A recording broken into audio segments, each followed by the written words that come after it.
Benarkah Indonesia mampu menjadi negara adidaya, manakala Malaysia pula masih bergantung harap dengan negara yang mempunyai ekonomi yang besar?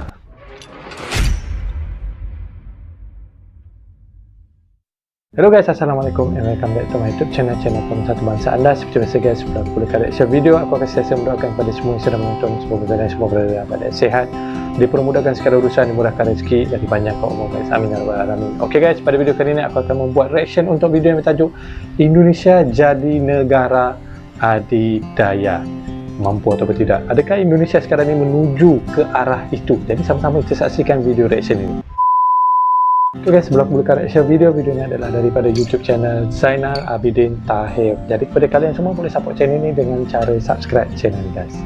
Okay, kita mulakan dalam kiraan 3, 2 dan 1. Maka memang timbul satu gerakan untuk memecah kembali Indonesia. Sejak selepas jatuhnya Soeharto, Indonesia terus menerus dikacau melalui gerakan teroris, melalui pecahan gerakan. Jangan lupa guys, support channel Zainal Abidin Tahir kerana info-info daripada pakcik ini adalah wow, sangat-sangat amazing guys, sangat-sangat menakjubkan. Assalamualaikum warahmatullahi Beliau tahu semua Selama ni saya cuma jadi kita dengarkan guys video reaction atau pengalaman saya berjalan-jalan, dan jarang saya interact dengan subscriber lah. Tapi dalam banyak subscriber ada yang saya tahu siapa dia, dan selalu bawa cerita-cerita negatif. Kebanyakan orang ni dia orang ni memang satu grup, satu kumpulan. Kebanyakan lah, bukan semua. Jadi dia orang memang ada sejak dari dulu-dulu pun. Itu sebab kadang-kadang dengan duit semua boleh. Dengan hasil daripada buat reaksi negatif, buat hate, buat berita-berita palsu, itu memang jadi mainan lah. Sebab ni media sosial, ada pihak-pihak yang mendanai lah, terutama pihak-pihak yang nak gagalkan kedekatan Malaysia dengan Indonesia lah. Sebab akan jadi ancaman pada diorang. Banyak sebab lah, sebab geopolitik orang panggil, tapi lebih pada ekonomi, penguasaan ekonomi. Sebagai satu negara yang nak kata kecil, tak terlalu kecil, nak kata besar, bukan besar. Sama lah dengan besarnya dengan Kazakhstan. Ini Malaysia sama besarnya dengan Taiwan, sama besarnya dengan Sri Lanka, Jamaika. Kalau Iraq tu lebih sikit. Iraq tu punya penduduk lebih pada 40 juta. Tapi dikira negara yang tak terlalu besar lah. Jadi bila kita daripada negara yang tak terlalu besar, maka kita punya ekonomi yang banyak bergantung pada negara-negara besar. Betul. Tujuan sebab negara Malaysia kita pun tidak terlalu besar seperti Indonesia kan. Punya pasaran dalaman yang besar.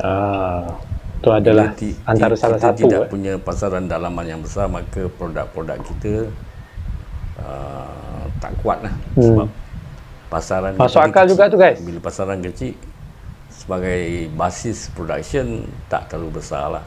Kecuali otomotif pun sekarang bukan semuanya murni daripada Malaysia kan. Sebab sebahagian besar daripada pemodalan datang daripada luar. Kalau di Malaysia sendiri pun bukan 100% milik Malaysia, sebab di situ dimain ke pasaran saham. Bila main ke pasaran saham, adalah pihak-pihak yang daripada luar sebagai foreign investor masuk. Jadi taklah terlalu besar. Sama juga macam Astra Motor di Indonesia. Dia pegang 49% daripada production di Indonesia. Sama ada sepeda motor, otomotif kan, 49% dipegang oleh pelabur tempatan Indonesia. Dan pelabur tempatan Indonesia tu bukan semuanya daripada Indonesia, ada juga pelabur-pelabur asing di dalamnya. Itulah dunia Jadi negara seperti Indonesia tu punya pasaran dalaman yang besar. Indonesia Itu kelebihan dia tidak sebagai bergantung pada negara ekspor. besar. 70% daripada penghasilan dalam negara dituju ke dalam negeri, pasaran dalam negeri. So kuat lah dia punya ni ya. Ekspor.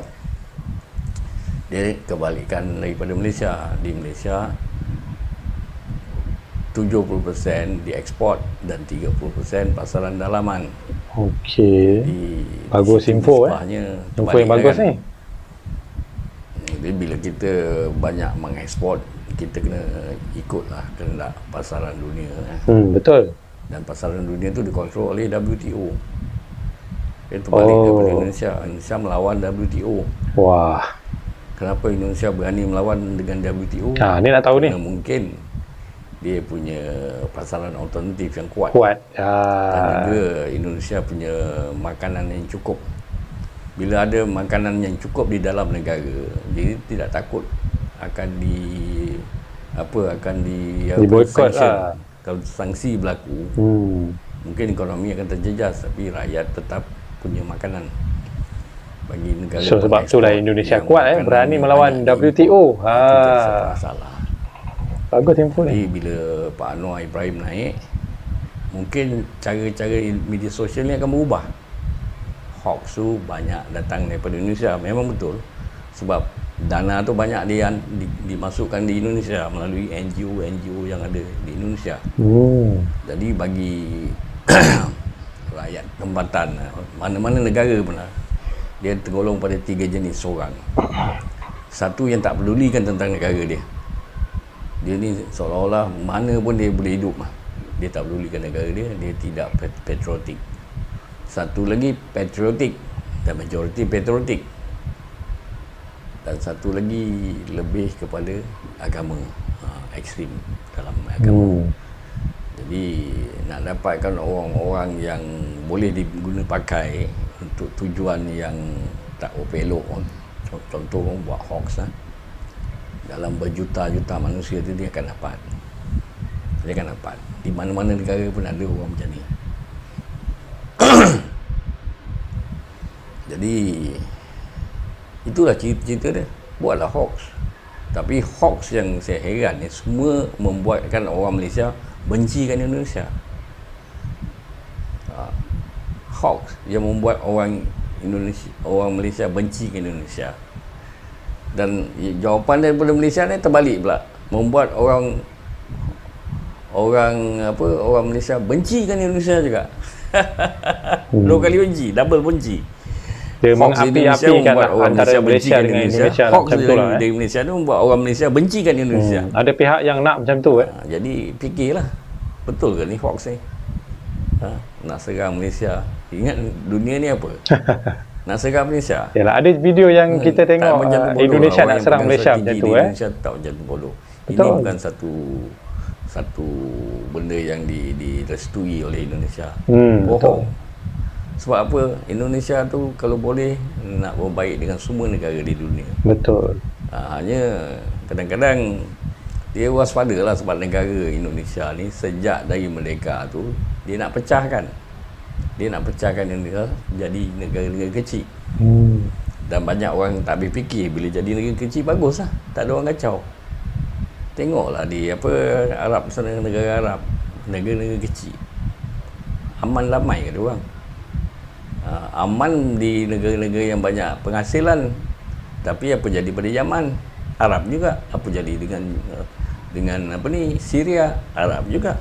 Apa jadi dengan Iraq? Arab juga. Banyak negara Arab ni dia tidak sehaluan.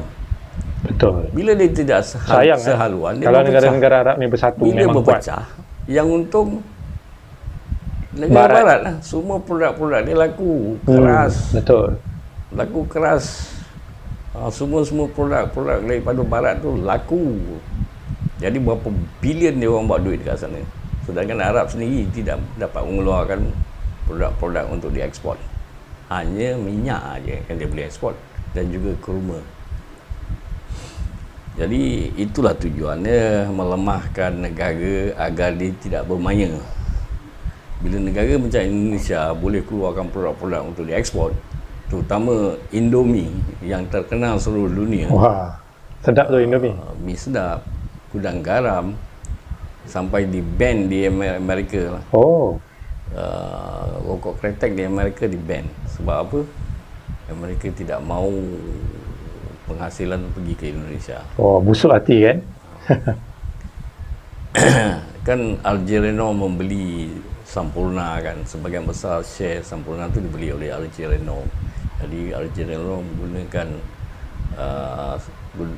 Sampurna tu diekspor ke Amerika, maka Amerika ban kan, atas berbagai alasan lah, ban. Jadi itu memang tujuan dia untuk melemahkan Indonesia. Dan kalau kita ikut sama untuk melemahkan Indonesia atas alasan orang Indonesia bencikan kita, itu dibuat oleh media sosial lah, media sosial yang didanai. Okey guys, so itulah dia.